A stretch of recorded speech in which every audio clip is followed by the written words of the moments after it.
Hello, on va voir les équations différentielles du second ordre avec second membre non constant. Et donc, notamment, comment trouver une solution particulière par la méthode de la variation de la constante. Et donc, on nous demande simplement de résoudre l'équation différentielle suivante. Y seconde plus 4y prime plus 3y égale exponentielle moins 2x. Bah, c'est parti, on va résoudre cet exercice avec brio.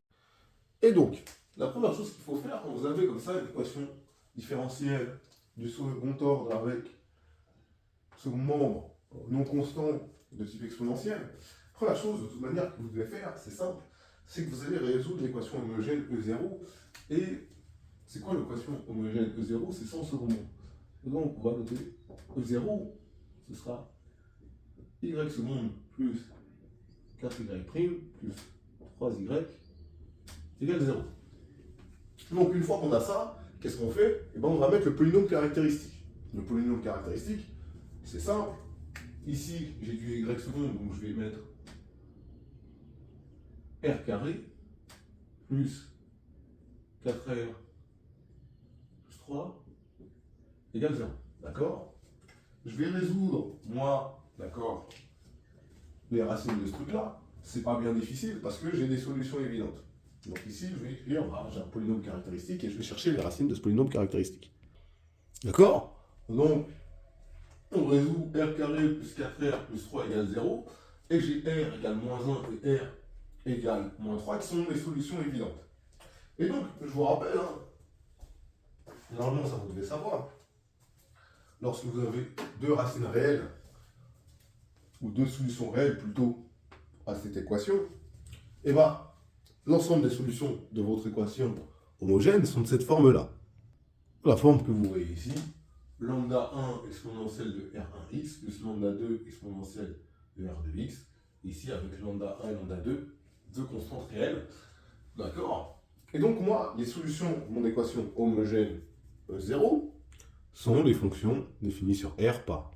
Et donc, voilà, simplement, sont les fonctions définies sur R par x donne lambda 1 exponentielle moins x plus lambda 2 exponentielle moins 3x avec lambda 1 et lambda 2, qui sont des constantes réelles. Ok, rappelez-vous, nous, quand on a une équation comme ça, on a un second membre évidemment non constant ici, et bien, rappelez-vous que la solution générale de E, du coup, l'équation E, ce sera une solution de l'équation homogène plus une solution particulière. C'est-à-dire que les solutions de E, elles sont de cette forme. Elles sont de cette forme, lambda 1 exponentielle moins x plus lambda 2 exponentielle moins 3x plus yp de x, où yp est une solution particulière de E. Et nous, ce qu'on va chercher, c'est cette solution particulière-là, yp, grâce à la méthode de la variation de la constante. Et donc, je vous explique ce qu'il faut faire. Vous vous rappelez que, imaginons que j'ai y de x, c'était lambda 1 exponentielle moins x plus lambda 2 exponentielle moins 3x. Vous savez que y'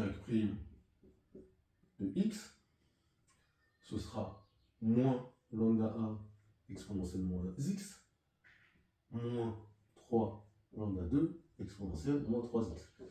Ben moi, mon yp, j'ai utilisé la méthode de la variation de la constante, et donc, je vais chercher une solution particulière de cette forme, et du coup, mes lambda 1 et lambda 2, ce ne seront plus des constantes. Simplement, je vais mettre lambda 1 de x et lambda 2 de x. Et de la même façon, ici, j'aurai toujours lambda 1 de x et lambda 2 de x. Okay.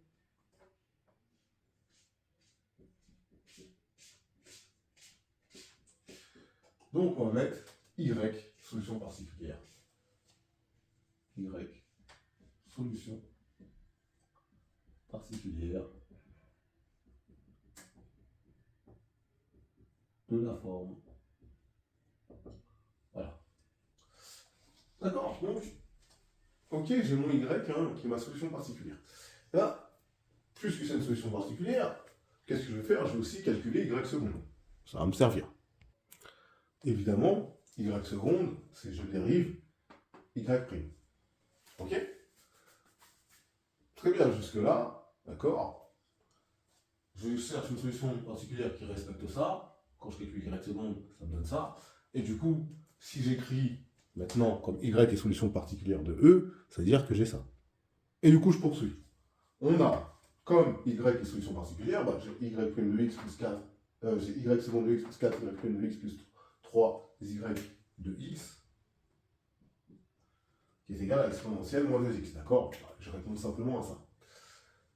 Mais y', d'un côté, y', certes, il est égal à ça, mais c'est aussi la dérivée de mon y. Quand je dérive y, du coup, ça me fait moins lambda 1 de x exponentielle moins x plus lambda 1' de x exponentielle moins x moins 3 lambda 2 de x exponentielle moins 3x plus lambda prime de x exponentielle moins 3x, qui est égal évidemment à ce que j'ai là. Ce qui est bien, c'est qu'il y a des choses qui vont s'effacer ici. Et du coup, je vais les relever tout de suite. J'ai lui qui va avec lui, donc je peux le retirer.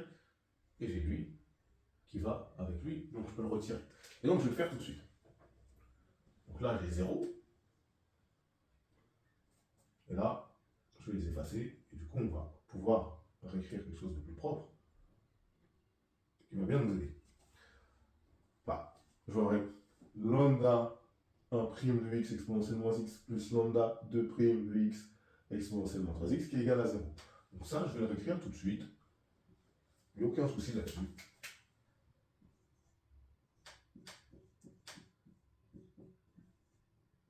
Il manque un exponentiel là. Quand je l'écris, évidemment, ça me fait pas plaisir.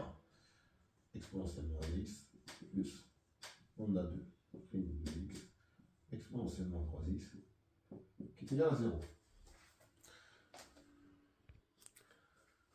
Ça, je vais le calculer, d'accord, hein, parce que je connais y qui vaut ça. J'ai mon y prime et j'ai mon y second. Donc je vais simplifier l'écriture et modifier ce qu'il y a là. Comme ça va permettre d'avancer. Et donc, quand on a calculé, ça me fait moins lambda 1' de x exponentielle moins x moins 3 lambda 2' de x exponentielle moins 3x égale exponentielle moins 2x. Ok? Bon, le truc, je vais le passer de l'autre côté. Si je le passe de l'autre côté, je vais mettre la ligne du bas en premier, vous allez comprendre. C'est-à-dire que vous savez pertinemment que lambda 1' de x exponentielle moins x, plutôt moins lambda, du coup, si je mets moins, c'est égal à lambda 2' de x exponentielle moins 3x, tout simplement. D'accord?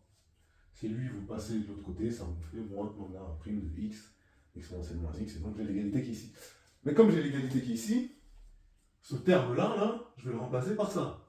Donc ça va me faire lambda 2' de x moins 3 lambda 2' de x. Évidemment, il manque les exponentielles moins 3x, donc je mets tout en facteur direct pour pas perdre de temps. Exponentielle moins 3x égale exponentielle moins 2x. Ok? Bon. Lambda 1' moins 3 lambda prime. Qu'est-ce que ça m'en fait? Ça m'en fait moins 2. D'accord? On va pas commencer à se prendre la tête là-dessus. Du coup, on va gagner du temps. Ça me fait moins 2 lambda prime de x exponentielle moins 3x égale exponentielle moins 2x. Ensuite, de la même façon, je vais multiplier par exponentielle 3x. Donc ici, ça va disparaître. Et ici, ça va me faire exponentielle, évidemment, x. Il manque le 2, là, il manque un 2 qui était ici, hein, qui est censé être ici. Ensuite, pour avoir lambda de prime, tout seul, je vais diviser par moins 1,5. Ok? Donc, j'aurai... je vais diviser par moins 2, c'est-à-dire j'aurai moins 1,5 ici. Je vais multiplier par moins 1,5. Divisé par moins 2, c'est la même chose. Et j'aurai lambda de prime de x qui est égal à moins 1,5 exponentielle x. Donc là, on a bien avancé. Toutefois, moi, il me faut lambda 1' de x tout seul. Bon, lambda 1' de x tout seul, déjà, si je mets le moins de l'autre côté, déjà, j'ai ça. Et si je multiplie de chaque côté par exponentielle x, lui, il disparaît. Et là, ça fait exponentielle moins 2x. Or, qu'est-ce que je sais sur lambda 2'? C'est moins 1,5 de exponentielle x. Donc là,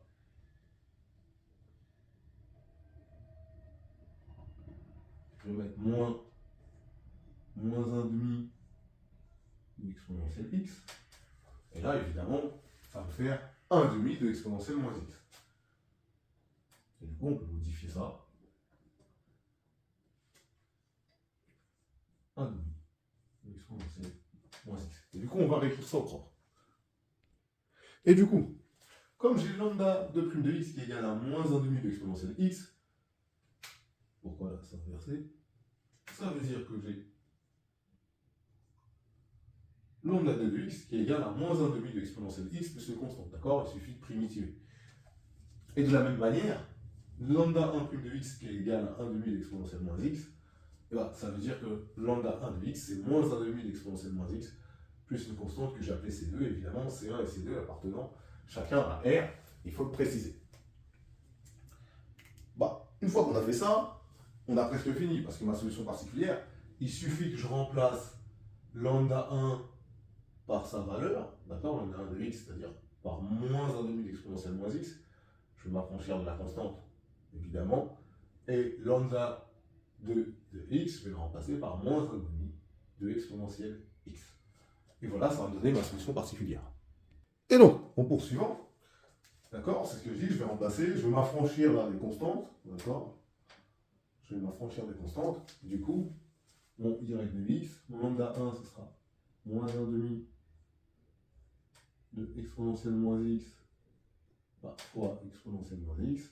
Là, je vais mettre lambda de x, ça me fera moins 1,5 de exponentielle x fois exponentielle moins 3x. Ce sera égal, du coup, à moins 1,5 exponentielle moins 2x moins 1,5 exponentielle moins 2x. Et du coup, ma solution, évidemment, particulière, elle sera là. Et ça me donnera moins exponentielle moins 2x. Et ma solution particulière, elle est là. Ok. Donc, là, j'ai ma solution particulière. Je vais rappeler la solution de l'équation homogène. Et donc, on va pouvoir conclure. Donc, on rappelle. La fonction y définie par, pour tout x appartenant à R, y de x égale moins exponentielle moins 2x, est une solution particulière de E. Les solutions de E0 sont les fonctions définies par x donne lambda 1 exponentielle moins x plus lambda 2 exponentielle moins 3x avec lambda 1 et lambda 2, évidemment, des constantes réelles. Ainsi, les solutions de notre équation E, ce sera la solution de l'équation E0 plus une solution particulière. Donc, ce seront les fonctions définies sur R par x donne lambda 1 exponentielle moins x plus lambda 2 exponentielle moins 3x moins exponentielle moins 2x avec lambda 1 et lambda 2 appartenant à R. Petite remarque. Ne surtout pas utiliser la variation de la constante lorsque le second membre ici, là, c'est un polynôme. On peut trouver des solutions particulières polynomiales de façon simple. Là, on l'a utilisé parce que c'était une exponentielle. D'ailleurs, je dirais quelque chose de plus simple avec une exponentielle aussi. Il n'y a pas forcément besoin de faire la variation de la constante. On a des techniques pour trouver une solution particulière. Là, c'était simplement pour faire une illustration de la variation de la constante.